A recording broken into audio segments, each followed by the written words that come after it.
Y estamos de regreso en contacto directo con ustedes. Soy su abogada Carilyn Lavado y estamos aquí con nuestra invitada, con la doctora Gladys Ramírez Prada, que es directora ejecutiva de Monitoreo y Gestión Sanitaria de la DIRIS Lima Sur. ¿Cómo está, doctora? Recibe usted un cordial saludo. Quisiéramos saber primero, ¿cuál es el rol que está desempeñando actualmente la DIRIS Lima Sur en esta lucha contra el COVID-19? Sí, muy buenas tardes. Muy agradecidos por la invitación. Quiero ante todo saludar por esta iniciativa de poder comunicarnos con toda la jurisdicción de Lima Sur, poder llegar directamente desde aquí, fundamentalmente para poder dar los mensajes claves, claros, de qué es lo que debe hacer la población en este caso. Estamos viviendo una situación en que hay una ya transmisión a nivel de la comunidad, a nivel de toda la población de este virus que está circulando en nuestro país, está circulando en la región de las Américas, está circulando a nivel global, o sea, a nivel mundial como una pandemia. El otro mensaje que quiero que quede bien claro es de que todo lo que está pasando en relación a este problema que estamos teniendo con el COVID-19 viene siendo cambiante, ¿no? Hemos visto cómo en el lapso de que desde que se comunicó por la Organización Mundial de la Salud de COVID o coronavirus como un evento de importancia internacional dentro de lo que es salud pública. Entonces, aprovechar este espacio para poder justamente hacer la respuesta a las inquietudes que se tienen previa a lo que estaríamos contestando. Si bien es cierto, estamos ajustando de acuerdo a cómo se vienen sucediendo el incremento de casos o el incremento de las defunciones que hemos tenido, obviamente que se están haciendo ajustes y arreglos que vienen dándose de acuerdo a cómo se presenta la situación.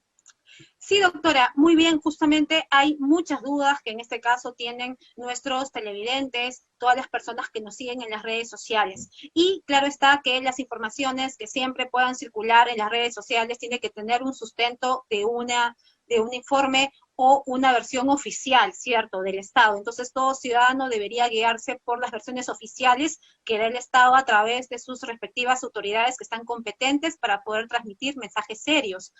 Una de las otras consultas que tenemos, doctora, es ¿qué cantidad hasta la presente fecha hay de contagiados o de infectados en Lima Sur? Esto lo quiero contextualizar en lo siguiente, también respecto de los distritos. ¿Por qué? Porque en un momento se llegó a mencionar que Jesús María era uno de los distritos a nivel de Lima Metropolitana donde había un mayor número de contagiados, ¿no? Y luego sale el alcalde de Jesús María indicando de que esta información no es, digamos, muy cierta porque hay ciertos factores que serían determinantes para afirmar de que no todas las personas que han sido, en este caso, contabilizadas como infectados, necesariamente viven efectivamente en Jesús María. Ahora se indica que entre los distritos que tienen una alta tasa de contagiados estarían San Juan de Lurigancho y San Martín de Porres, por ejemplo. Pero ahora también sale el alcalde de San Martín de Porres indicar de que también por diferentes circunstancias este hospital de Cayetano Heredia no solamente atiende a ciudadanos de San Martín de Porres, sino de otras localidades. Entonces, que también esa información no sería exacta. ¿Nos podría dar, digamos, una información lo más precisa posible respecto a esta cantidad de contagiados en Lima Sur y cuáles serían los distritos con un mayor número de infectados, sí, doctora? Yo creo que es muy importante que la población tenga claro y que todos tengamos claro.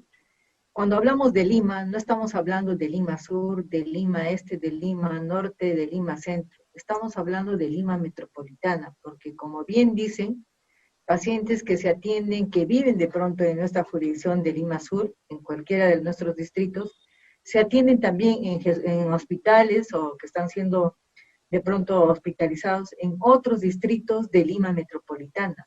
O sea, es bien difícil poder encasillar de acuerdo a dónde se están atendiendo, porque obviamente para yo poder hacer un seguimiento considero a Lima como un todo, porque vivimos en Surco y nos atendemos en Jesús María, vivimos en Lince y de pronto trabajamos en Surco, o trabajamos en Villa El Salvador, etc.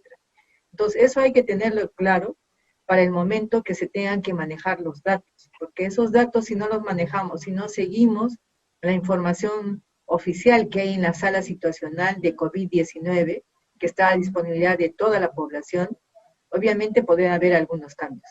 decimos Jesús María, probablemente ahí tenemos un hospital importante y puede ser que estén agarrando la información solamente de este hospital, que es importante, donde se está atendiendo el mayor número de casos. Pero si vemos por lugar de procedencia, de dónde vienen esos casos, entonces vamos a discriminar exactamente si vienen de distritos de nuestra jurisdicción o si pertenecen a otros. Para esto y para poder hacer la diferenciación exacta, existe una red nacional de vigilancia epidemiológica, que a través de su sistema nacional, que está descentralizado a nivel de todas las regiones del país y a nivel de Lima metropolitana, está descentralizado por Lima Sur, Lima Centro, Lima Este, Lima Norte. Hasta que Lima metropolitana no sea una región, obviamente vamos a tener que ordenarnos y organizarnos de esa manera, y es de esa manera como nosotros sabemos que mi paciente, la persona vive en Surco, pero que se está atendiendo, está hospitalizada en Jesús María en el Hospital Rebaguet, o que vive en Villa María del Triunfo y de pronto se ha atendido también en el Hospital Arzobispo Loaiza, Hospital 2 de Mayo, o como lo que está sucediendo ahorita, ¿no? Muchos de nuestros vecinos que son de los diferentes distritos de Surco se están atendiendo fundamentalmente en el Hospital de Villa El Salvador, de emergencia de Villa El Salvador, Hospital María Auxiliadora, o también muchos son asegurados y se están atendiendo en el Hospital Rebaguet. Doctora, ¿y cuál es la situación de la cantidad de infectados en Lima Sur? ¿Qué es lo que usted podría tener un poco más de conocimiento? Teniendo en consideración este hecho y teniendo este sistema de vigilancia, es como nosotros podemos saber cuántos son y quiénes son. Ustedes saben que para lo que es yo poder hablar de coronavirus, estoy hablando de casos confirmados, de casos sospechosos y de casos que se descartan también, ¿no? Entonces, dentro de todos los casos sospechosos, ahorita en este momento, como este es un virus nuevo a nivel del mundo, nunca antes ha circulado, en este momento en Lima cualquier caso que tenga algún problema de tipo respiratorio, una infección respiratoria aguda, es sospechoso de COVID. Es más, y toda la población somos susceptibles, somos sensibles a hacer la enfermedad de coronavirus. Estamos viendo, de acuerdo a la información, que el mayor porcentaje es justamente adultos y adultos mayores los que pueden tener más riesgo de complicarse, así como aquellas personas que tienen enfermedades que nosotros llamamos de comorbilidad. Comorbilidad quiere decir que son hipertensos, diabéticos, que tienen problemas renales, algún problema sobreagregado por el que reciben algún tipo de tratamiento. Entonces, estamos priorizando estos grupos que son en donde el problema y el virus tiene un mayor impacto en esta población. En cuanto al número de casos, en base a esta red de vigilancia que se cuenta a nivel nacional y a nivel de Lima Metropolitana en cada una de las jurisdicciones de salud que tiene Lima Metropolitana, tenemos en total de lo que se tiene procesado a la fecha, 1.650 casos confirmados, estamos hablando de casos confirmados. Y como ustedes saben, las formas como se han estado haciendo el diagnóstico de estos casos, a través de las diferentes pruebas que son las que se han venido manejando de un inicio y lo que en este momento se está manejando. El Lima Sur está reportando alrededor de lo que es el 9% del total de casos a nivel nacional y del 13% del total de casos de Lima. Esa es la magnitud con la cual se tiene del total de casos confirmados. Tenemos total de los casos que justamente ingresan desde que se capta recientemente el caso como un caso sospechoso de COVID.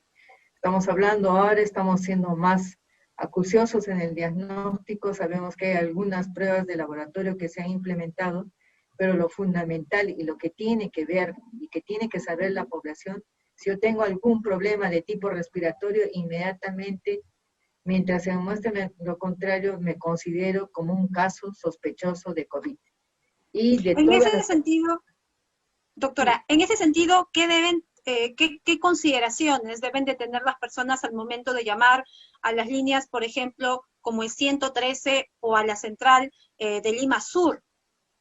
Sí, bueno, lo principal que hay que tener en cuenta, que el mayor porcentaje de casos, si yo tengo un 100%, de casos como casos sospechosos o de dentro de una población, tengo un 100% de una población, yo esperaría o espero que el 80% de los casos que han tenido exposición al COVID o al coronavirus va a presentarse como casos asintomáticos o como casos leves, y que ese es el regular de cómo se desarrolla esta enfermedad. Puedo esperar tener entre un 10 a un 15% de esos casos que se pueden hospitalizar, y dentro de eso puedo tener a un 3 a un 4% de casos que pueden llegar a fallecer. O sea, en ese sentido, es que más o menos debemos esperar, estamos en una población, si tengo una población de 2 millones, estaré hablando de 2 millones, el 80%, son casos que van a pasar, van a evolucionar como un cuadro clínico de una gripe común, y que eso es lo que estamos viendo en este momento. Solo un 10 a 15% son los que se van a... Doctora, en lo que respecta a Lima Sur, se ha indicado que uno de los distritos que tiene un mayor número de infectados estaría, por ejemplo, Villa Salvador, Villa María del Triunfo, por ejemplo, y la consulta es, ¿cuáles serían estos focos de infección? Por ejemplo, mercados de abastos, ¿qué tipo de actividades estaría, digamos, ocasionando un contagio masivo? ¿Qué recomendaciones usted daría? Bueno, una de las principales estrategias y la que ha estado funcionando a nivel mundial, que ya lo tenemos conocimiento por la prensa y por todos los medios, es justamente el distanciamiento social o la cuarentena que en este momento están viviendo muchos de los países como el nuestro. La idea justamente para yo evitar de que esta enfermedad se propague, se extienda, debo evitar las aglomeraciones de personas. De ahí que el distanciamiento social, el que se haga aislamiento o que se haga cuarentena a nivel de las viviendas, y esto que estamos trabajando tan difícilmente con nuestra población, en caso de yo encontrar zonas de hacinamiento donde hay conglomeración de personas, son justamente las zonas donde hay mayor riesgo de que pueda haber transmisión, porque obviamente se están juntando y están haciendo que sea más próximo, en el que no haya el distanciamiento de personas y que pueda tener riesgo de tener casos. Justamente mercados, en aquellos sitios donde hay concentración de personas es donde hay mayor riesgo. Y es ahí donde tenemos que ahora en este momento, porque a pesar de la cuarentena, a pesar de todo lo que se está haciendo por parte de la misma población, por parte del mismo gobierno, todavía hay estos grupos fuertes que son los que hacen que la epidemia, el coronavirus se mantenga vivo y se mantenga la transmisión. Por eso es que invitamos y exhortamos a la población de que tengamos que evitar estos aglomeramientos, estos conglomerados de personas, lo cual significa el caso de los mercados o otros espacios donde la gente se aglutina. Estamos viendo hay movimientos de personas que estaban caminando de manera conjunta, y eso pone en riesgo más. Eso es lo que garantiza de que esta pandemia, que este coronavirus, se sigue extendiendo. O sea, ahí la gente se está contagiando, después esta gente regresa a sus casas, contagia en sus casas, o esa es la forma, porque si todos estuviéramos guardando el distanciamiento social, estaríamos aislados, estaríamos en cuarentena.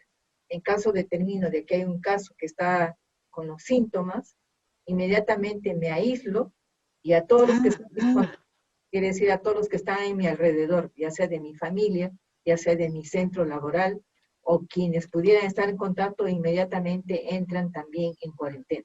En caso, por ejemplo, yo tenga esta ligera sospecha de que podría tener este COVID-19 y no soy atendida al momento que llamo a la línea 113, tampoco soy atendida por, en este caso, los centros de salud, ¿a dónde me puedo quejar? ¿A dónde puedo denunciar? ¿Dónde podría reclamar para finalmente poder ser efectivamente, para ser atendida lo más eficientemente?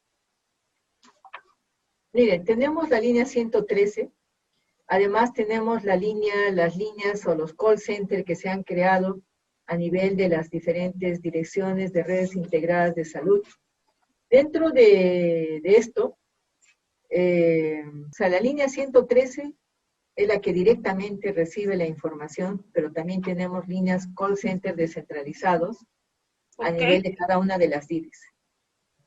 Además, esto es una forma como ingresa la información, pero otra forma como también ingresa la información es a nivel de cada uno de los establecimientos de salud, donde también se está recibiendo, estamos atendiendo, si bien es cierto, no tenemos establecimientos que están funcionando al 100%, porque también tenemos personal de salud mayores de 60 años con comorbilidad, quienes han entrado en cuarentena para evitar que la población también se enferme y puedan tener casos graves, pero tenemos equipos en cada uno de los establecimientos que están dando. Entonces, la otra forma por donde ingresa la información es justamente a través de los establecimientos de salud. La otra información que recibimos, que lo recibimos también a nivel de los medios, y capturamos esa información para que pueda ser atendida. Sabemos que ha estado habiendo problemas en cuanto a la viabilidad de la comunicación a través del 113. A nivel de Lima Sur, hemos estado trabajando desde lo que es la DIRES Lima Sur con nuestros establecimientos de salud, pero a partir de la semana que viene esto lo vamos a descentralizar a nivel de algunos establecimientos de salud para que directamente puedan atender a la población con todo lo que significa una atención adecuada de lo que es COVID. Doctora, y en caso, por ejemplo, de haber sido ya diagnosticado, ya he sido diagnosticada lamentablemente con el COVID-19, no todas las personas que son diagnosticadas con este virus necesariamente van a estar en un centro médico o en el hospital, también podrían estar en casa. ¿Qué cuidados debería tener la persona si está en casa? Mire, una de las cosas que ahorita estamos prácticamente todos en cuarentena, ya llevamos más de un mes en esta cuarentena.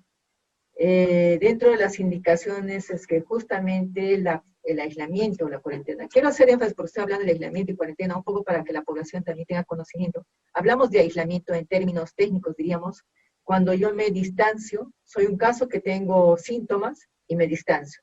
Pero dentro de la casa va a haber gente que tiene síntomas y también va a haber gente que no tiene síntomas. Aquellos que quedan en casa y se aíslan y no tienen síntomas se llama cuarentena, pero en general es un aislamiento domiciliario. En cuanto a si yo tengo síntomas y estoy en casa. Claro, he sido diagnosticada.